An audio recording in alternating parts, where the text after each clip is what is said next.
여러분, 전 세계가 지금 전기차로 빠르게 넘어가면서 이 하얀 석유, 리튬을 차지하려는 전쟁이 정말 엄청나게 치열합니다. 특히 미국이 IRA, 인플레이션 감축법을 내세워서 어떻게든 자국 중심으로 배터리 공급망을 꽉 잡으려고 하고 있잖아요. 바로 이 거대한 흐름의 한 가운데서 북미 대륙에 잠들어 있는 어마어마한 리튬을 아주 혁신적인 기술로 캐내려는 회사가 하나 있습니다. 시장의 뜨거운 관심을 한몸에 받고 있죠. 바로 스탠더드 리튬, 티커명 SLI입니다. 오늘 이 회사가 과연 북미 리튬 전쟁의 판도를 뒤집을 진짜 게임 체인저가 될 수 있을지, 그 가능성과 숨겨진 위험까지 속 시원하게 파헤쳐 보겠습니다. 자, 그래서 오늘 우리가 던져야 할 가장 중요한 질문은 바로 이겁니다. 지금까지 중국과 남미가 거의 독점해왔던 리튬 시장에서 과연 북미의 새로운 주인공은 누가 될 것인가? 정말 많은 기업들이 뛰어들고 있는데요. 오늘 우리가 분석할 이 스탠더드 리튬이 그 정답이 될 수 있을까요? 지금부터 그 근거를 하나씩 아주 자세하게 들여다보겠습니다. 스탠더드 리튬은 사실 본사는 캐나다에 있어요. 그런데 사업의 핵심, 그러니까 진짜 알짜배기는 전부 미국에 있습니다. 특히 아칸서주하고 텍사스주에 걸쳐있는 스메고보라는 지층에 완전 집중하고 있는데요. 여기가 원래는 석유랑 가스로 유명했던 곳인데 알고 보니 그 지하에 리튬이 잔뜩 녹아있는 소금물, 즉 염수가 어마어마하게 흐르고 있었던 거죠. 그야말로 거대한 보물창고로 재평가받고 있는 겁니다. 그래서 SLI의 목표는 아주 명확해요. 바로 이 스메고보 지층에서 세상에서 가장 싸고 가장 친환경적인 방법으로 리튬을 뽑아내서 미국 배터리 공급망의 핵심이 되겠다는 겁니다. 좋습니다.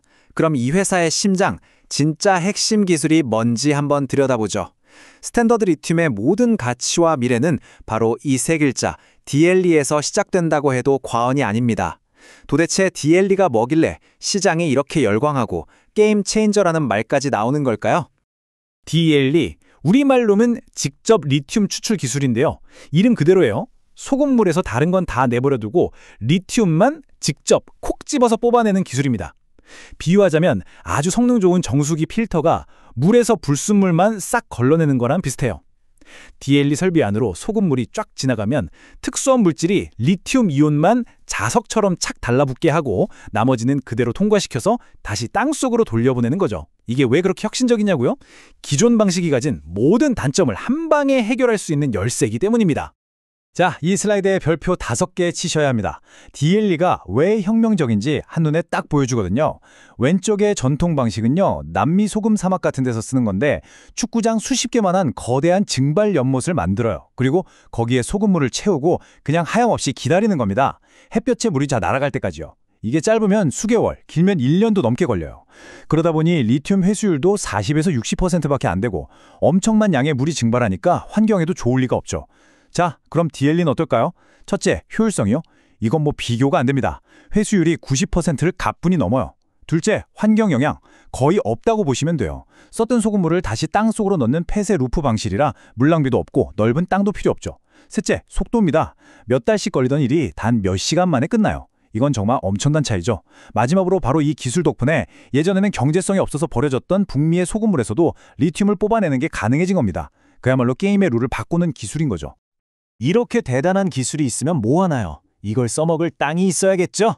이제 스탠더드 리튬이 꽁꽁 숨겨두고 있던 2개의 거대한 보물창고, 핵심 프로젝트들을 열어볼 시간입니다. 과연 그 잠재력이 어느 정도일지 한번 보시죠. 이 표를 보시면 스탠더드 리튬의 미래가 그려집니다. 지금 회사가 크게 2개 프로젝트를 굴리고 있는데요. 먼저 SWA 프로젝트는 아칸소 남서부에 있어요. 여긴 벌써 5년 넘게 시험 공장을 돌리면서 기술 검증은 사실상 끝냈다고 봐도 무방합니다. 최근에는 최종 사업 타당성 조사, 그러니까 DFS라는 서류까지 제출하면서 상업 생산의 8분 능선을 넘은 상태고요. 그런데 진짜 놀라운 건 바로 옆에 있는 이스트 텍사스 프로젝트입니다. 여긴 최근에 처음으로 자원량이 공개됐는데 SWA 프로젝트를 가뿐히 뛰어넘는 규모에다가 리튬 농도까지 북미 최고 수준이라는 게 밝혀졌어요. 그야말로 초대박 잠재력을 가진 땅인 거죠. 자, 숫자로 한번 볼게요. SWA 프로젝트 하나에만 묻혀있는 리튬 자원량이 무려 150만 톤입니다. 여기서 LC는 배터리를 만드는 데 쓰는 탄산 리튬으로 환산한 양이란 뜻인데요. 이게 어느 정도냐면 감이 잘 안 오시죠? 전기차를 무려 2천만 대 이상 만들 수 있는 정말 어마어마한 양입니다. 이제 곧 상업 생산에 들어갈 프로젝트의 규모가 이 정도라는 거예요. 근데 이게 끝이 아니라는 게 정말 소름 돋는 부분입니다. 바로 그 옆 이스트 텍사스 프로젝트에 추정되는 자원량은 자그마치 220만 톤이에요. 아직 초기 단계인데도 SWA보다 훨씬 더 크죠. 이 두 프로젝트를 합치면 총 370만 톤. 이 정도면 그냥 세계적인 수준의 리튬 자원입니다.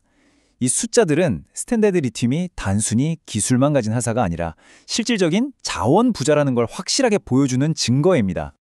좋습니다. 기술도 끝내주고 자원도 어마어마하게 많다는 거 알겠습니다. 하지만 우리 서학개미 투자자들한테 가장 중요한 건 뭐니 해도 돈이죠.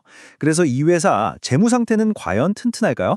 지금부터 재무제표를 현미경으로 들여다보듯이 샅샅이 훑어보면서 기회와 위험 요인을 꼼꼼하게 따져보겠습니다. 가장 먼저 우리가 냉정하게 봐야 할 현실입니다. 네, 보시는 그대로예요. 스탠다드 리튬의 현재 매출은 0원, 빵원입니다. 아직 리튬을 본격적으로 생산해서 팔고 있지 않기 때문이죠. 이런 개발 단계에 있는 기업들의 가장 큰 리스크가 바로 이거예요. 수익은 없는데 연구개발하고 프로젝트 지명하느라 돈은 계속 써야 하는 상황이라는 거죠. 이 차트를 보시면 2024 회계연도에 약 4,200만 캐나다 달러의 순손실을 기록했죠. 이건 뭐 개발 비용을 생각하면 지극히 정상적인 모습입니다. 그런데 옆에 갑자기 순이익이 1억 4,700만 달러로 확 뛴 막대가 하나 있네요. 이게 뭐지 싶으실 텐데 이건 리튬을 팔아서 번 돈이 아니고요. 회사가 가지고 있던 다른 투자 자산의 가치가 오르는 것처럼 일시적인 요인 때문에 발생한 말 그대로 장부상의 이익입니다. 그러니까 이거 보고 와 드디어 돈 벌기 시작했구나 하고 착각하시면 절대 안 됩니다. 하지만 재무적으로 아주 강력한 정말 놀라운 장점이 하나 있습니다. 바로 빚이 한 푼도 없다는 거예요. 부채가 제로입니다. 이렇게 아직 돈도 못 버는 개발 단계 회사가 빚 없이 회사를 운영한다는 건 굉장히 중요한 신호입니다. 재무적으로 탄탄하다는 걸 보여주는 동시에 나중에 GM이나 포드 같은 거대 자동차 회사랑 파트너십을 맺을 때 훨씬 매력적으로 보일 수 있거든요. 우리는 빚 없이도 이만큼 할 수 있는 회사다 라는 자신감의 표현인 셈이죠. 다른 주요 숫자들도 한번 보죠. 총 자산은 약 2억 4,400만 캐나다 달러. 이 중에서 당장 쓸 수 있는 현금은 약 3,800만 달러 정도입니다. 아직 매출이 없는데도 시장은 이 회사의 미래 가치를 우리 돈으로 1조 원이 훌쩍 넘게 평가하고 있죠. 여기서 꼭 보셔야 할 게 바로 베타 수치입니다. 1.99, 거의 2에 가깝죠. 이게 무슨 뜻이냐면 시장 전체가 1% 오르거나 내릴 때 SLI 주가는 거의 2%씩 움직인다는 거예요. 한마디로 변동성이 엄청나게 큰 롤러코스터 같은 주식이라는 거죠. 오를 땐 화끈하게 오르지만 내릴 땐 또 걷잡을 수 없이 빠질 수 있다는 점 반드시 기억하셔야 합니다. 자, 이제부터가 진짜 하이라이트입니다. 바로 최근 한 달 동안 스탠다드 리튬 주주들이 겪어야 했던 그야말로 천국과 지옥으로 간 롤러코스터 같은 주가 흐름에 대한 이야기입니다. 이 과정을 제대로 이해하시면 이런 개발 단계 기업에 투자한다는 게 어떤 건지 그 본질을 꿰뚫어 보실 수 있을 겁니다.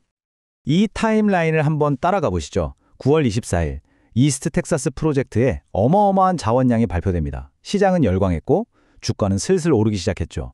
그리고 10월 14일 이번엔 SWA 프로젝트의 최종 사업 타당성 보고서, 즉 DFS가 제출됐다는 뉴스가 터집니다. 이건 상업화를 향한 가장 큰 산을 넘었다는 신호거든요.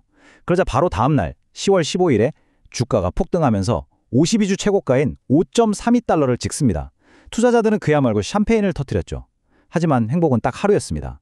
바로 그 다음 날 10월 16일에 회사가 갑자기 1억 3천만 달러 규모의 유상증자, 즉 주식을 새로 찍어내서 팔겠다고 발표합니다. 투자자들의 환호는 순식간에 비명으로 바뀌었고 주가는 그대로 곤두박질 쳤습니다.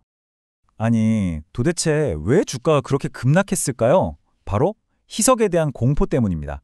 제가 아주 쉽게 설명해 드릴게요. 회사 전체 가치를 커다란 피자 한 판이라고 생각해 보세요. 유상증자는 이 피자를 더 많은 조각으로 나누는 것과 똑같아요. 피자 자체는 커지지 않았는데 조각수가 늘어나니까 내가 들고 있던 피자 한 조각의 가치는 어떻게 될까요? 당연히 떨어지겠죠? 이게 바로 주주가치 희석입니다. 이 SNS 글 하나가 당시 개인 투자자들의 심정을 정말 정확하게 보여줍니다. 좋은 소식 터지면 꼭 유상증자가 따라오더라. 개미들은 웁니다. 사실 회사 입장에서는 당연히 주가가 높을 때 자금을 조달해야 더 적은 주식을 발행하고 희석을 최소화할 수 있으니 어쩔 수 없는 선택이기도 합니다. 이런 패턴은 개발 단계 기업에서 아주 흔하게 나타나죠. 하지만 막 최고가의 주식을 선 투자자들 입장에선 정말 속 터지는 상황인 겁니다. 이번 유상증자 내용을 구체적으로 뜯어보면요. 주당 4.35달러에 약 3천만 주를 새로 발행했어요. 52주 최고가랑 비교하면 거의 20%나 할인된 가격이죠. 회사는 이렇게 구한 돈으로 SWA랑 이스트 텍사스 프로젝트를 개발하는 데 쓰겠다고 밝혔습니다. 결국 꿈을 현실로 만들기 위한 총알을 장전한 건데 그 부담을 단기적으로는 기존 주주들이 나눠지게 된 셈입니다. 자, 지금까지 스탠더드 리튬의 기술, 자원, 재무 상태, 그리고 최근 이슈까지 정말 많은 걸 살펴봤습니다. 이제 이 모든 정보를 싹 다 모아서 그래서 우리 투자자들은 앞으로 무엇을 핵심적으로 봐야 하는지 최종 정리를 해드리겠습니다. 스탠다드 리튬 투자는 아주 명확하게 찬반양론이 엇갈립니다. 이 회사를 좋게 보는 불, 즉 강세론자들은 이렇게 말합니다. 이 정도 세계적인 자산과 혁신적인 DLA 기술이라면 결국 북미 배터리 공급망의 핵심이 될 수밖에 없다. 앞으로 대형 자동차 회사랑 파트너십이라도 하나 터지면 주가는 걷잡을 수 없이 오를 거라고 보는 거죠. 반면에 이걸 걱정스럽게 보는 베어, 약세론자들의 이야기도 들어봐야죠. 아직 돈 한 푼 못 버는 회사다. 앞으로 공장 지으려면 돈이 훨씬 더 필요할 텐데 그럼 또 유상증자에서 주주들 힘들게 할 거 아니냐. 게다가 계획은 그럴듯해도 실제로 제 시간에 예산에 맞춰서 프로젝트를 성공시킬 수 있을지에 대한 실행 위험도 무시할 수 없다고 지적합니다. 그럼 전문가들, 월가의 애널리스트들은 어떻게 보고 있을까요? 의견을 종합해보면 강력 매수 의견이 압도적으로 많습니다. 단기적인 위험보다는 장기적인 성장 잠재력을 훨씬 더 높게 평가하고 있다는 뜻이죠. 여기서 정말 재밌는 포인트가 하나 있는데요. 이들의 평균 목표 주가가 4.38달러라는 겁니다. 이거 어디서 많이 본 숫자죠? 맞습니다. 최근 유상증자 발행가인 4.35달러랑 거의 똑같아요. 이건 현재 주가가 단기적으로는 어느 정도 합리적인 수준에 와 있고 앞으로 나올 추가적인 뉴스에 따라 주가 방향이 결정될 거라는 걸 암시합니다. 결론적으로 스탠더드 리튬은 참 여러 얼굴을 가진 회사입니다. 혁신적인 DLE 기술만 보면 최첨단 기술주 같고 땅속에 묻힌 어마어마한 자원만 보면 든든한 자원주 같기도 합니다. 그리고 아직 매출이 0원이라는 현실을 보면 어쩌면 이 모든 것이 아직은 그저 원대한 꿈의 단계에 있는지도 모르겠습니다. 이 꿈이 현실이 되었을 때의 보상은 상상 이상으로 달콤하겠지만 그 과정까지 가는 길은 결코 쉽지만은 않을 겁니다. 오늘 제가 준비한 이야기가 여러분의 투자 판단에 조금이나마 도움이 되었으면 좋겠습니다. 도움이 되셨다면 구독 부탁드립니다.